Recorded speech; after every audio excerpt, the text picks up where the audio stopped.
గురజాలలో ఉద్రిక్త వాతావరణం నెలకొంది. డిఎస్సీలో అక్రమాలపై సిబిఐ విచారణ జరపాలని గురజాల మాజీ ఎమ్మెల్యే కాసు మహేష్ రెడ్డి నిరసన ర్యాలీలో ఉద్రిక్తత నెలకొంది. ర్యాలీకి ఎలాంటి పర్మిషన్ లేదని పోలీసులు రోడ్డుపై బైఠాయించి నిరసన తెలుపుతున్నటువంటి కాసు మహేష్ రెడ్డి, లోకేష్ వెంటనే రాజీనామా చేయాలంటూ కూడా నినాదాలు చేశారు వైసీపీ కార్యకర్తలు. ఈ నేపథ్యంలో అక్కడ ఒకంత ఉద్రిక్త వాతావరణం నెలకొందని చెప్పాలి. కాసు మహేష్ రెడ్డిని పోలీసులు అక్కడి నుంచి పంపించేటువంటి ప్రయత్నం చేస్తున్నారు. అక్కడ మీరు చేయడానికి, నిరసన వ్యక్తం చేయడానికి అక్కడ పర్మిషన్ లేదంటూ కూడా వైసీపీ నాయకుల్ని, కీలక నేతల్ని ఎక్కడికక్కడ అడ్డుకునేటువంటి ప్రయత్నం చేస్తున్నారు. ర్యాలీకి ఎలాంటి పర్మిషన్ లేదంటూ కూడా చెప్పడంతో ఒకంత ఉద్రిక్తత అయితే నెలకొంది. కాసు మహేష్ రెడ్డి కీలకంగా కూడా పోలీసుల్ని ప్రశ్నిస్తున్నటువంటి పరిస్థితి ఉంది. లోకేష్ రాజీనామా చేయాలంటూ డిఎస్సీలో అక్రమాలు జరిగాయనేటువంటి పరిస్థితుల్లో సిబిఐతో విచారణ జరిపించాలని వైసీపీ చేస్తున్నటువంటి నిరసన ర్యాలీలో భాగంగా గురజాలలో చోటు చేసుకున్నటువంటి పరిణామాన్ని మనం యూట్యూబ్ స్క్రీన్ మీద ఎక్స్క్లూజివ్ గా చూస్తున్నాం.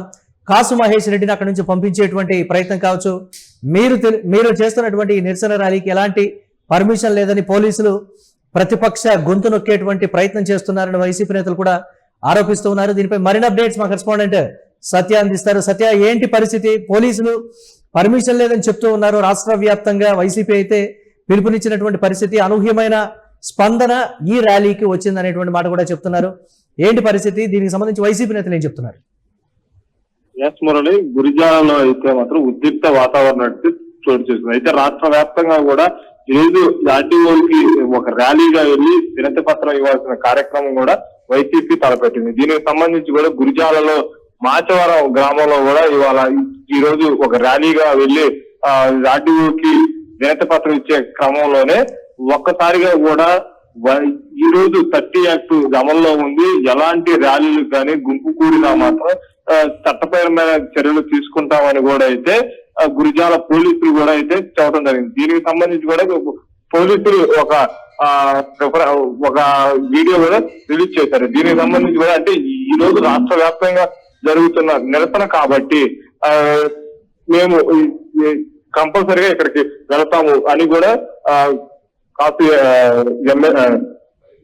కాసు అయితే చెప్పారు. దీనికి సంబంధించి కూడా ఒక్కసారిగా ప్రజలందరూ కూడా అంటే వైఎస్ఆర్సీపీ కార్యకర్తలు కూడా ఒక్కసారిగా అక్కడికి చేరుకొని ఒక ర్యాలీగా ముందుకు వెళ్తున్న క్రమంలో కూడా పోలీసులు మీకు పర్మిషన్ లేదు, ఎలాంటి అనుమతి లేదు, ఎక్కడికి కూడా ర్యాలీలు చేయడానికి వీల్లేదు, దయచేసి మీరు వెనక్కి వెళ్ళండి ఇదని పోలీసులు చెబుతున్నా కానీ కాసు మహేష్ రెడ్డి మాత్రం ఇది రాష్ట్ర వ్యాప్తంగా జరుగుతుంది. డిఎస్సీలో జరిగిన అక్రమాల మీద లోకేష్ గాని, సీఎం చంద్రబాబు నాయుడు గాని వెంటనే తక్షణమే స్పందించి రాజీనామా చేయాలని కూడా అయితే కాసు మహేష్ రెడ్డి చెబుతున్నారు. దీని ఈ రోజు భారీ ర్యాలీగా కూడా కదిలి వెళ్ళారు. కానీ కొంత శాంతియుతంగానే ర్యాలీ, నిరసన ర్యాలీ అనేది మేము చేస్తూ ఉంటే పోలీసులు అడ్డుకునేటువంటి ప్రయత్నం చేస్తున్నారనే విమర్శలు కూడా వ్యక్తమవుతున్నాయి. అక్కడెక్కడా కూడా శాంతి భద్రతలకి విఘాతం కలిగించడం కానీ లేకపోతే ఇతరత్ర పరిణామాలు ఏమీ లేవు, శాంతియుతంగా మేము వెళుతూ ఉంటే మమ్మల్ని అడ్డుకున్నారని కూడా వైసీపీ నేతలు చెప్తున్నటువంటి మాట. కాసు మహేష్ రెడ్డి కూడా పోలీసుల్ని నిలదీస్తున్న, పోలీసుల నుంచి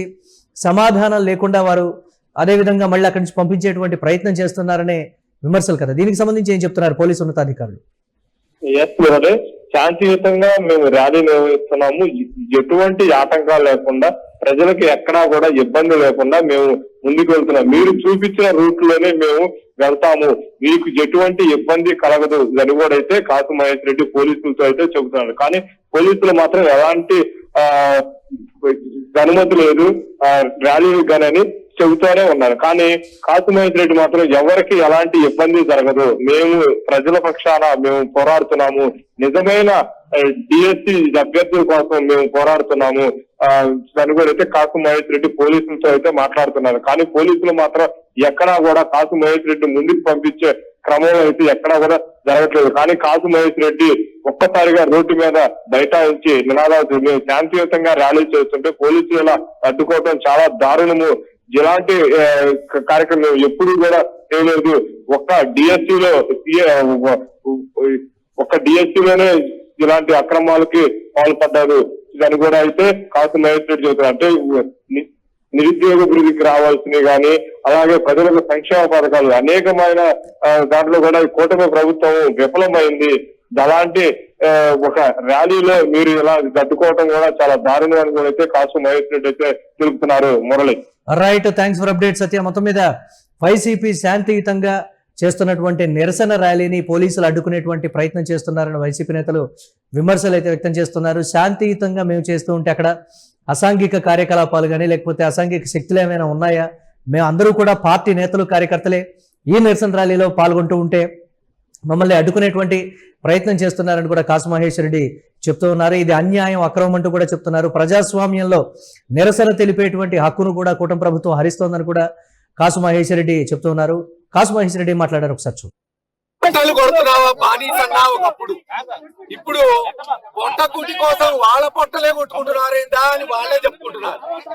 డిఎస్సి సక్రమంగా జరిగితే ఎవరికి వస్తాయి ఉద్యోగాలు? నిరుపేదలకు, మధ్య తరగతికి. అంటే పోలీసుల్లో ఉన్న సిఐలు, ఎస్ఐలు, కానిస్టేబుల్ పిల్లలు టీచర్లు అవుతారు, రాబోయే తరాలకి చదువు చెప్తారు. కానీ ఏం చేశాడు ఈ రాష్ట్రంలో లోకేష్ బాబు గారు? ఆయన చుట్టూరు తిరిగే చెంచాగాళ్ళకి ఎగ్జామ్ పేపర్ లీక్ చేసి వాళ్ళకు ఉద్యోగాలు ఇప్పించుకున్నాడు. ఎవడు పొట్ట కొట్టాడు? ఆంధ్ర రాష్ట్రంలోని అమాయకులు, అభాగ్యులు, మధ్య తరగతి పేదవాళ్ళ పొట్టలు కొట్టాడు. అందుకే ఇప్పుడేం ఎన్నికలు లేవు, మేమేం ఓట్లాడకట్లా. ఎందుకు పోరాటం చేస్తున్నాం 2 ఏళ్లలో అంటే ఈ దుర్మార్గ ప్రభుత్వం కళ్ళు తెరిపించాలి. ఈ నియంత్రణ ప్రభుత్వానికి కళ్ళు తెరిపించాలి.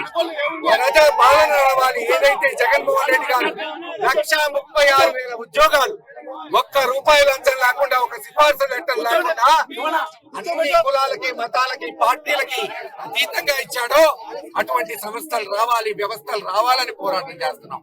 పాప పోలీసులే చెప్తున్నారు, మీరు మా కొరకు పోరాటం చేస్తుంటే మేము మీ మీద లాఠీ ఎత్తాల్సి వస్తుంది సార్ అని. ఏం పర్లేదు, ఇట్లాంటి చాలా చూసాం, ఇంకా చాలా చేస్తాం, తేల్చుకునే వరకు పోతాం. ఏ కార్యకర్తకైనా అన్యాయం జరిగితే ఊరుకునే ప్రశ్నే లేదు.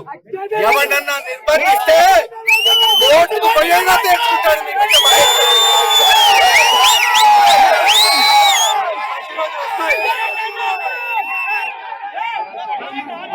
మళ్ళీ మంచి రోజులు వస్తాయి.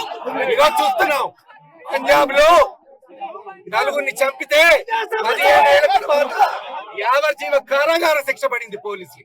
ఈ రోజు ఒక సిఐ అన్యాయంగా పాపం విజయవాడలో జైలుకు పోయాడు. ఎందుకు? అతిగా చేస్తే. అందుకే చెప్తున్నాం అన్నదమ్ములు పోలీసులకి, సహకరించండి. మీ కొరకు మా పోరాటం మాకే ఉంది. నాకేం గవర్నమెంట్ ఉద్యోగం లేదు, నా పిల్లలేమి ఈ రాష్ట్రంలో చదవట్లేదు. మీ ఉద్యోగాలు, మీ పిల్లలు, మీ భవిష్యత్తు బాగుండాలనే మా పోరాటం. సోదరులారా, అర్థం చేసుకోండి అని తెలియజేసుకుంటూ దయచేసి పోలీస్ వారిని విజ్ఞప్తి చేస్తున్నాం, మమ్మల్ని ముందుకు పోనీయండి.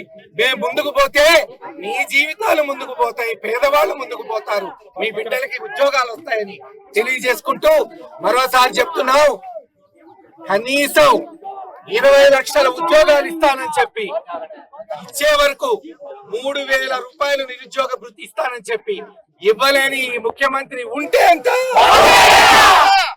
16,000 ఉద్యోగాలు ఇచ్చి దాంట్లో మళ్ళీ కాపీలు కొట్టించి కనీసం డిఎస్సి ఎగ్జామ్ కూడా నిర్వర్తించలేని విద్యాశాఖ మంత్రి ఉంటే ఎంత? 1,500 ఇస్తాను ఆడపడుచులకి, నెలకి 1,500, సంవత్సరానికి 18,000 అని చెప్పి 2 సంవత్సరాల్లో కనీసం ఒక్క మహిళకి కూడా 1,500 ఇవ్వలేని ఈ ప్రభుత్వం ఉంటే ఎంత? ఖచ్చితంగా జగన్మోహన్ రెడ్డి గారి నాయకత్వంలో ఆర్ఎస్ఎల్ పోరాడతాం. మరొక 3 సంవత్సరాల్లో జగన్మోహన్ రెడ్డి గారు ముఖ్యమంత్రి అవటం కరెక్ట్. ఖచ్చితంగా పేదవాడికి న్యాయం చేయడం జరుగుతుందని తెలియజేసుకుంటాం.